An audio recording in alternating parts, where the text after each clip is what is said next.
যখন বাঁধা বেড়ে যাবে মনে রাখবেন ধৈর্য ধরতে পারলে উন্নতি আপনার সামনে চলে আসছে। সুবহানাল্লাহ।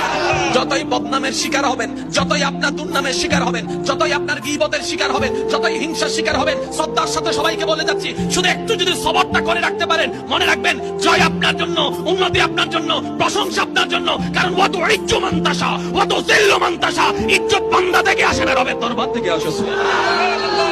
জীবনে এই কথাটা মনে রাখবেন, আমরা সব সময় নিজের বিবেক খাটাই বলে ধরা খেয়ে যাই, যদি আল্লাহর রহমত খাটাই সবাই জিততে বাধ্য হয়ে যাব। এখানে অনেক আছে, আমার কথা গিয়ে কষ্ট নেবেন না, 1 ইঞ্চি জায়গা বাঁচানোর জন্য মামলা দিছে, এরকম অনেকেই আছে। এই মামলা চালাইতে চালাইতে 10 কানি জায়গার টাকা, আরো জোরে বলেন, আরো জোরে বলেন। শেষ পর্যন্ত মামলা দেওয়ার সময় ছিল কালো দাড়ি, মামলা চলতে চলতে হয়ে গেছে সাদা দাড়ি, দাঁতও সব পড়ে গেছে। এবার উকিলে কয় আইয়েন, আমি আর পারতাম না, আপনার রায় দিব আজকে, আর রায় আর লাগতো না। হাঁটতে হাঁটতে জোতার তলাটা ক্ষয়।